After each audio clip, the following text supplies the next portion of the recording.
soto na nyine foko a man came to me worried. Ke soto da melon ko hakilo janjanta. He just sat and the wife left the house. Adabe sirin do lonkeling muso bulta afinta korra ko no. And he said to the wife, come back. Akola muso murunang. The wife said, no, I will never come back. Muso ko hanin tembe da en katalentina ko den. He chased the wife to say, come back. Akola muso ko ye murunang. The wife said, it's over. Muso ko abantele. So it's not always all the time that we begin to see people talk to one another. Woton kana je ko wato wat mol katara nyokan drong. Why? Because of disappointment. Jama jama nyaje kuol ka ko nyaaw salon ko kuol man laku. Why? Because of betrayal. Niya jibe jama jama jam fo soto daje. So Paul may have his argument that people will turn to one another and ignore God. Paul nyinje ko tumando ni mol be fango kan drong be kodila alala. But it's not all the time the Bare case. ni manke wato wati wo sifa ka soto de. And so the importance there that he says is that give your own undivided attention to God. Woto mun kumata wolem kana song hakilo janjandi baren sen hakilo tindi alala. Do not be worried too much about the things of this world. Kene sondo mo be ke nyin dunia fengolo kono. Focus your attention, give your heart to the Lord and His Word. Bare se sondo mo yele ye hakilo di alala. And like the people of old, then you will live.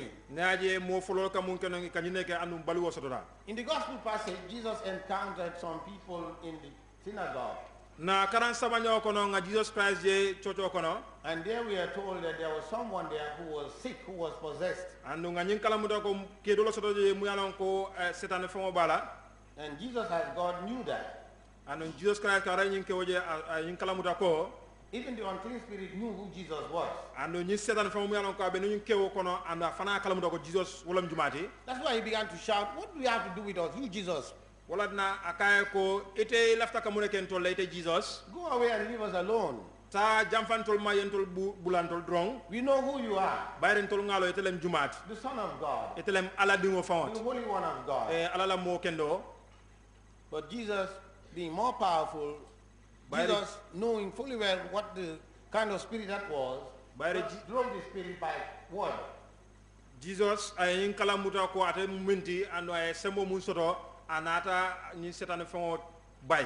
Be quiet and get out of him, he said. Akaye ko idey ye bonyin kewo bala. And the spirit, unclean spirit, left the person. Jele ni setane fo bota nyin kendi ngo bala. And as it went with power as well. Kabere ni setane fo finda ni sembo fana finditalde. And so through the passing down, the person turning around into convulsions. And kabere wo kada dro nyin kendi wonata boy banko kanga be fitifiti la. But then the power of Jesus was what made that person to be healed. Bare niya jube alala sembo Jesus Christ la sembo wala tinda nyin kendi wonata jara. Because he was God. By Jesus from alalt. He was able to send that evil spirit away. Ase ay nyin setane fo bonde nyin kewo bala.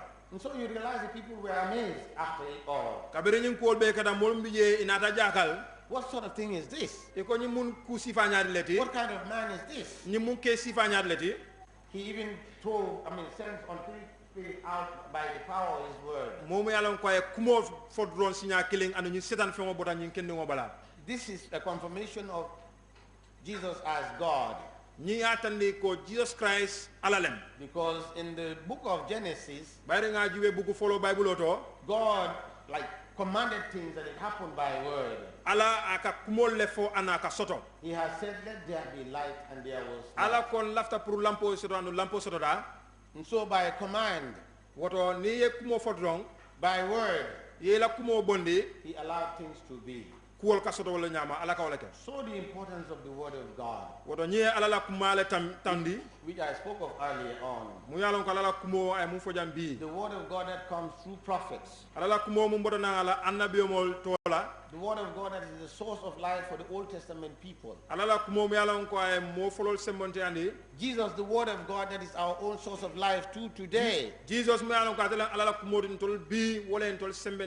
And so for you children who are graduating today, Jesus is your God.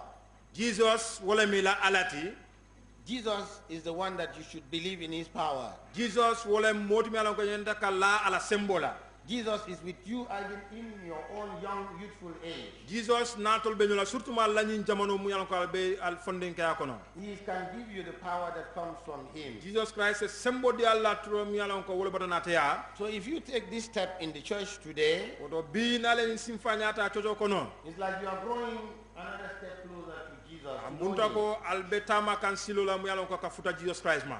And do not need to worry about anything else. Al kanal hakilol janjande kemira kudol la kotanke. When you call on him, he will hear you. Al nale Jesus Christ kumandi abela moyla. When you call on him, he will answer you. Anu nale kumandi asela moya asejabi. And so, from this moment today, with this event, woto nying bibi nying watola, you should be able to radiate, to show Jesus in your lives at al all se times. pare ka Jesus Christ tande alla baluwo kono. How do you do that? Al be kela nyaadi le. When you wake up in the morning, Nal wulta samanda, you first call on Jesus. al se Jesus Christ to kumandi. Say, Jesus, good morning. Al safo Jesus isama, I am here today. bi nte felem bijang, Bless me as I go to school. lafta pour yem barke mbita school to nyami. Be with me as I go to school. Pour nying kambala kata nyami school ini ten setara nyola. Protect me from harm. Isen tankandi fenko mu ngala ko ben torala man toro kuwol. Protect me from road accident. Isen tankandi accident mu ngala ko ka soto. Give me joy so that I'll be happy today. Isen so kontana nying kambala bilu wala se sewo. There was one time in a certain house, Ako korra kelen soto danung. the parents in the house put one little wording or phrase on the wall. Fenne safe nung ila wolo bungo kono. And then even in the bedroom of the children, Ani di nol fanang la ladula to ya safe je fanang. you know what they wrote there? Ya mune safe Did you say good morning to Jesus? ya safe ila wolo bala ko. Fo ya fo Jesus Christ ko isama. Did you say good afternoon to Jesus today? Fo ya fo Jesus Christ tilibulo be nyaadi. Did you say good night to Jesus today? Fo ya fo Jesus Christ suto be nyaadi. Now what does that stand for? Nying mune tamansero tandi. It shows that they are calling on their children or anyone who's coming into the house that at all times pray to Jesus. Amunta ko ito lafta ka muntandi wala nyinti ko momo wedu na korra kono waranta dingol pour salon ko nyanta ka Jesus Christ sama. So that should be part of your life. Woto nyim fana nyanda ka ken to labbalu woti. Do not wake up each morning without saying good morning to Jesus. E kana wili somanda e man fem for Jesus Christ e. Do not wake up each morning without saying, Jesus, be with me. E kana wili somanda e kana Jesus Christ kumandi. And then in addition to that, Ako wo kola your life should be dedicated to the church. alla baluwo be al nyanta ka tilindi chochola. From missionary childhood to Rivier, Sain albe bola missionary childhood abita Rivier. it says you are growing closer and growing to Jesus. Nye muntandi wolem albe kebe akane anu albe sutu akan Jesus la lungolung. And so we'll see you all grow as adults in this church to be those responsible for the affairs of this church. Anu nadia da ale mbebe tarla jang alji albe kebe lan tol kodo fo